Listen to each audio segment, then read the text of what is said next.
Menkyu Purbaya berencana menurunkan pajak pertambahan nilai atau PPN di 2026.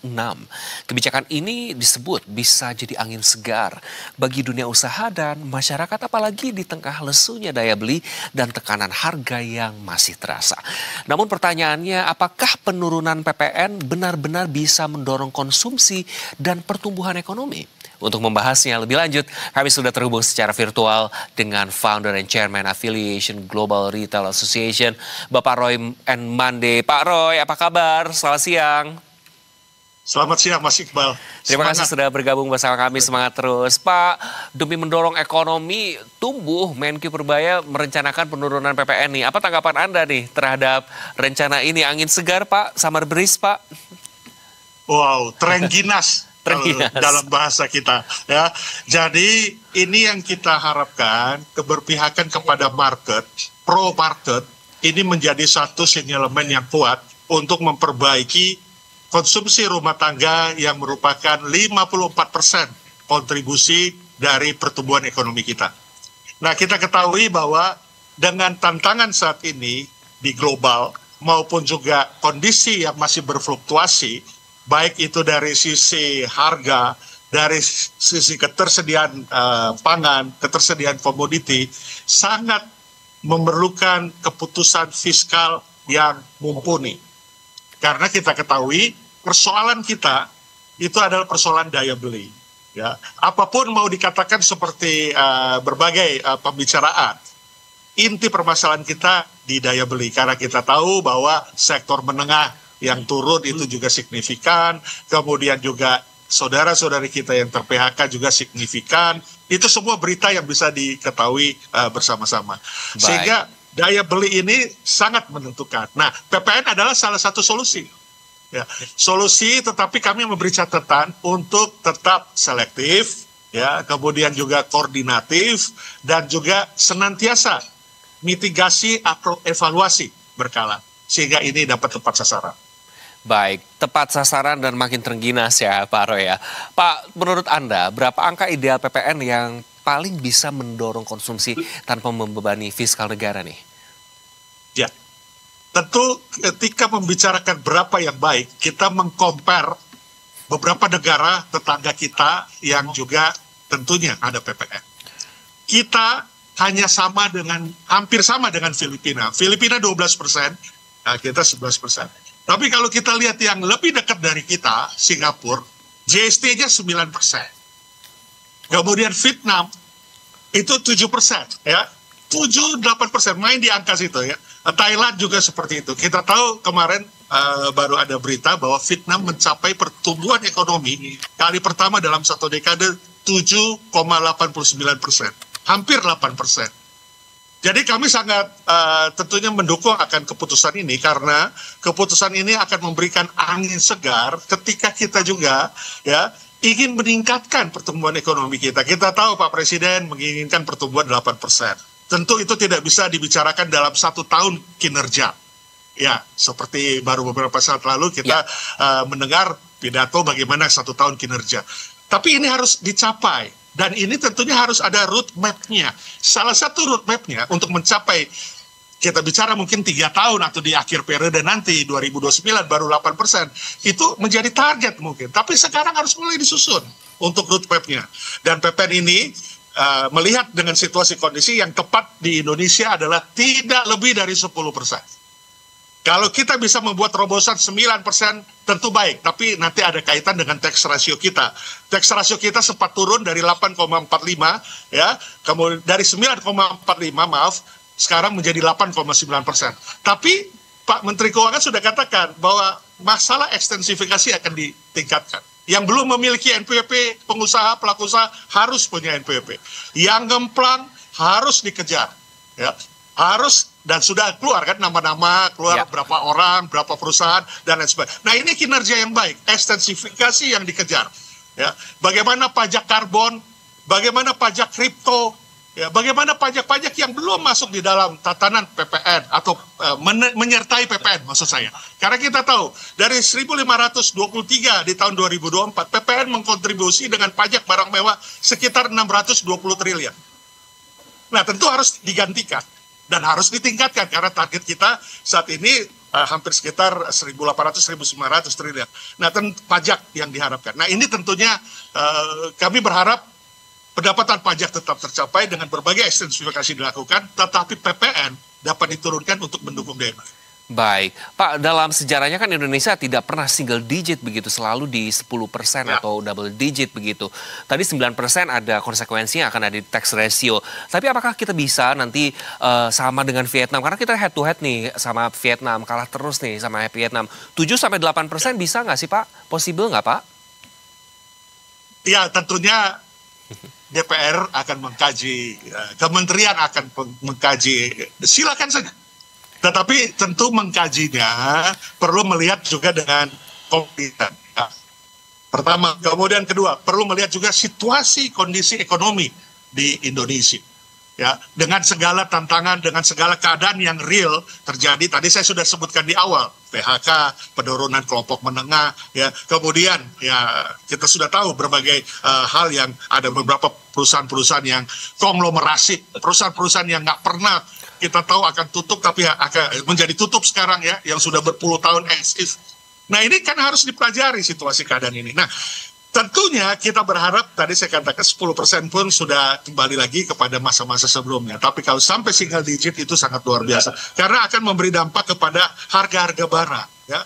Dan kami mengingatkan juga, silakan pemerintah mengkaji. Apakah kebutuhan pokoknya yang single digit, misalnya. Kita tahu, beras memang tidak ada PPN. Tapi minyak goreng masih ada PPN. Ya, misalnya kebutuhan pokok itu bisa single digit, tapi yang lain mungkin double digit 10%. Nah, ini kan tinggal berbicara angka, ya, berbicara bagaimana kebijakan tidak hanya populis, tapi kebijakan yang memberikan solutif dan punya mitigasi dan punya harapan untuk kita mencapai itu. Baik Pak, jika PPN benar-benar turun ke single digit begitu dengan kategorisasi, misalnya ada yang single digit, ada yang masih di double digit atau turun ke 10%, seberapa besar sih Pak dampaknya menurut Anda terhadap daya beli masyarakat dan juga pasti ataukah langsung terasakah oleh sektor retail Pak Roy? Ya, industri yang terkena pasti tidak hanya retail terdampaknya ya dengan penurunan ini. Ya, ada perhotelan, ada hospitality, kemudian ada juga transportasi, ya. Semua yang dikenakan PPN tentu pasti akan ikut juga tergerak naik dan ini menjadi tren ginas bagi kita pelaku usaha. Tetapi ya kembali lagi kami sangat sadar situasi kondisi saat ini juga. Sehingga kami juga mendorong ekstensifikasi harus dilakukan. Dari target pajak 1.900 sampai 2.153 triliun di tahun ini, mudah-mudahan kita biasanya mencapai 80-85% tercapai ya. Misalnya tercapai itu kan sudah bagus dengan penurunan PPN. Jadi ya ekstensifikasi harus sama dikerjakan dalam waktu singkat, bukan nanti 6 bulan atau tahun depan. Kemudian yang kedua, tetap mencari solusi untuk membuka lapangan usaha ya, ataupun juga mendorong wirausaha ya, untuk bisa adanya disposable income dari masyarakat, untuk adanya juga pendapatan yang mereka bisa belanjakan untuk consumption yang menjadi tulang punggung pertumbuhan ekonomi Indonesia. Baik. Pak Roy, dari hemat Anda, apakah penurunan PPN ini bisa menjadi momentum pemulihan konsumsi rumah tangga, terutama di tengah tekanan harga pangan dan biaya hidup gitu Pak? Ataukah perlu dibarengi dengan stimulus lain gitu ya? Syukur-syukur kalau dengan turunkan PPN saja sudah bisa menjadi stimulus yang sangat signifikan begitu, atau bagaimana menurut Anda Pak? Ya, tentunya penurunan PPN bukan satu-satunya. Kalau kita bicara PPN ini kan untuk katalisator, ya booster consumption bagi masyarakat. Karena PPN itu tidak diterima oleh kami pelaku usaha, kita setorkan kepada negara. Tetapi adanya juga stimulus untuk kita lebih efisien, pelaku usaha dapat lebih ekonomis dalam produktivitas misalnya. Sekarang masih ada diskon listrik untuk manufaktur ketika memproduksi dari tengah malam pukul 00 sampai pukul 7. Nah, ini bagaimana bisa juga dirasakan oleh pelaku usaha retail. Dapat dilakukan juga oleh para pedagang. Ya, jam tertentu kami di retail itu sepi pengunjung, ya, kurang pengunjung, rindu pengunjung. Nah, apakah di jam tertentu itu bisa ada diskresi daripada listrik? Karena apa? Karena listrik memegang peran yang cukup signifikan di overhead, hampir sekitar 30-35%. Nah, ini tentu memberikan dampak kepada efisiensi dari perusahaan, pelaku usaha, dan pelaku usaha dapat mengembangkan lagi gerainya, dapat menambah lagi toko-tokonya, dapat mengembangkan lagi wilayahnya.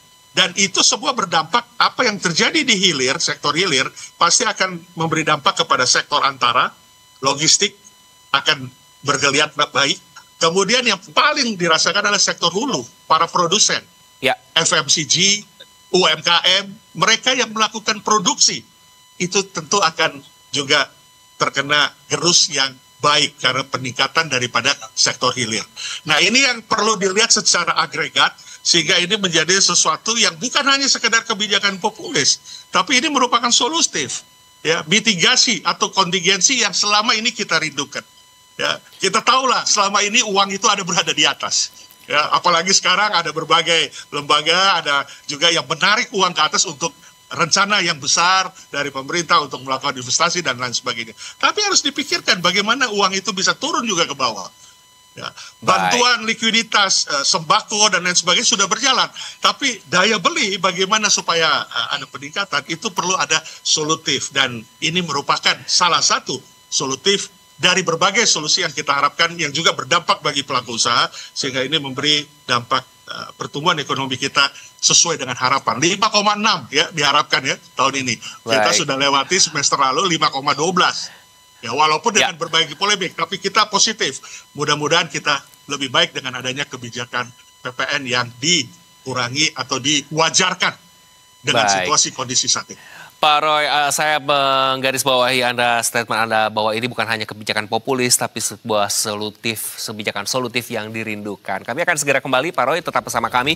Kita akan bahas bagaimana sebetulnya melihat kondisi sektor retail saat ini dan bagaimana perkembangan. Pemirsa, kami akan segera kembali tetap di Investor Market Today.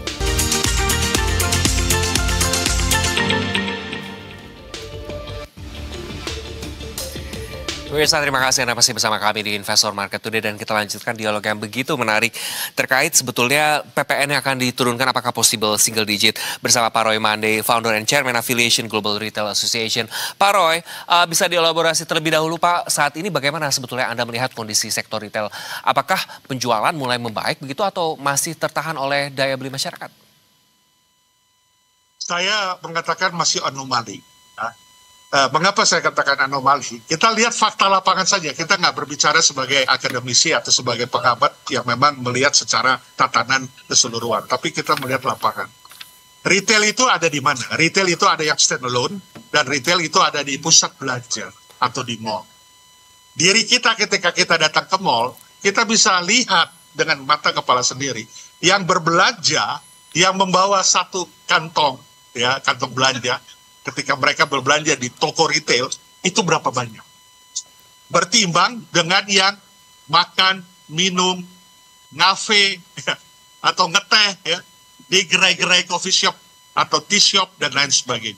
Lebih banyak yang food and beverages yang mereka lakukan. Karena mereka, ya tentunya, ya itu yang paling sangat terjangkau, dan itu yang paling tidak bisa menikmati suasana ketegangan yang di luar dan refreshing di pusat-pusat belanja.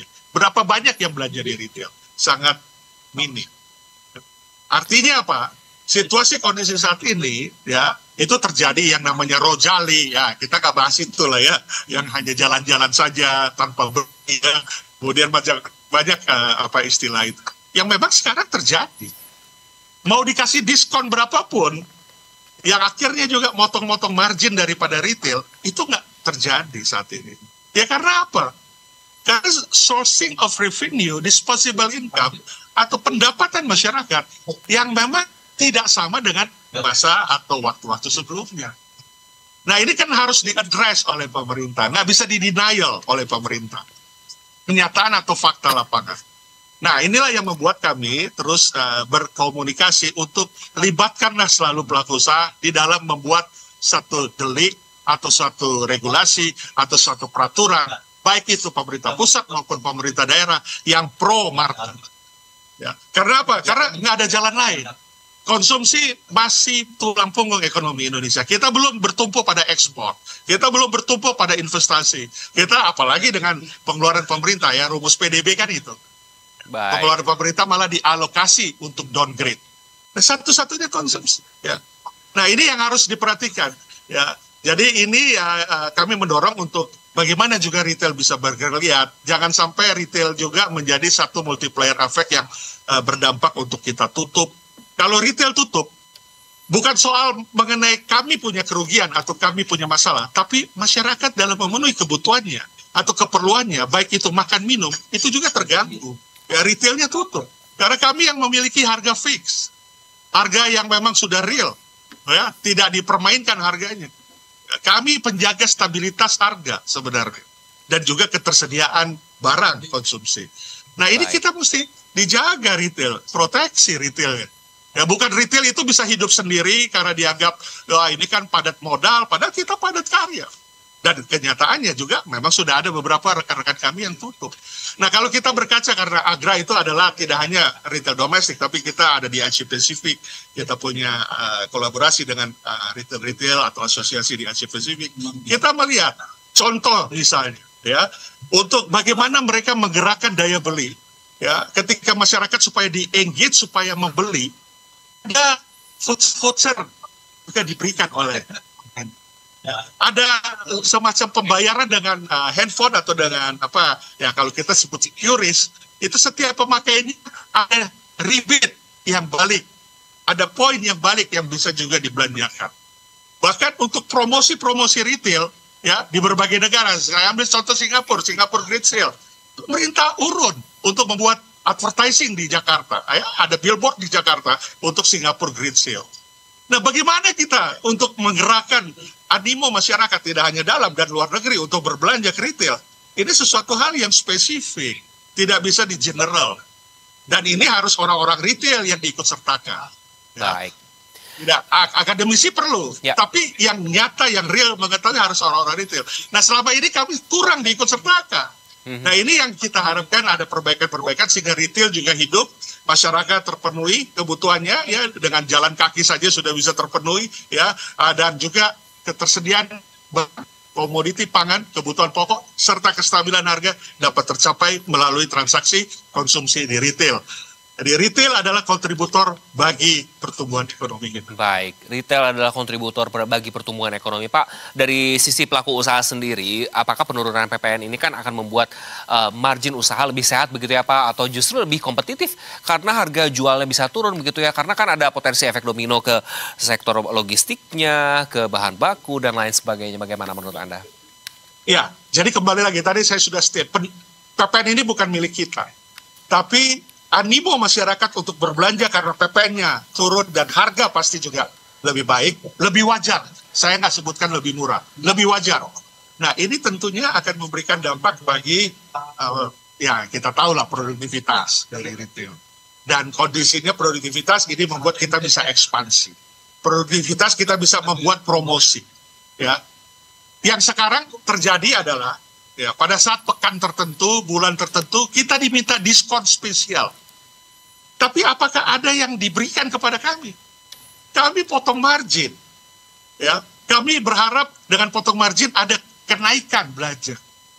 Tapi kalau hanya usaha kami, ya, ketika ada hari belanja, hari macam-macam, kita potong margin karena diminta untuk ayo dong kasih diskon dong. Ini kan hari bagus, bulan liburan, ya Ramadan atau Natura. Tapi kita nggak diberikan insentif, kita potong margin. Lalu bagaimana dari pemerintah melihat itu? Usaha yang kami lakukan dengan maksimal. Nah, ini kita belum pernah merasakan yang namanya diskon listrik misalnya di jam-jam yang sepi. Jam 10 pagi kita buka sampai jam 3 itu lebih banyak pekerjanya daripada pengunjungnya kalau di toko retail. Bisa kelihatan. Nah, apa yang diberikan kepada kami? Kemudian alokasi bantuan misalnya buat subsidi tenaga kerja. Kita hampir 70%, 75% adalah tenaga-tenaga fresh graduate. Apakah bisa ada bantuan buat mereka juga? Ya, yang juga mengurangi cost kita. Ya. Kemudian biaya logistik dan lain sebagainya. Kenapa nggak diperkenankan untuk kita bisa akses tol laut? sehingga logistik kita akan lebih terjangkau dan disparity harga. Ya. Jawa dan Papua lebih baik karena logistiknya memakai tol laut. Nah ini belum ada yang melakukan untuk ke situ. Padahal kalau dilakukan akan lebih maksimal dan optimal dari apa yang dilakukan oleh para peritel. Baik, penurunan PPN untuk kita bersama Pak Roy Mande. Terima kasih sudah bergabung bersama kami dan memberikan insight-nya. Tentu kita berharap yang terbaik ya Pak. Syukur-syukur single digit ya Pak Roy ya. Terima kasih sudah bergabung bersama kami. Salam sehat selalu untuk Anda. Ya, salam sehat, semangat, sukses. Sukses selalu untuk Anda. Pemirsa Investor, Market Today akan kembali dengan berbagai informasi lainnya. Tetap bersama kami.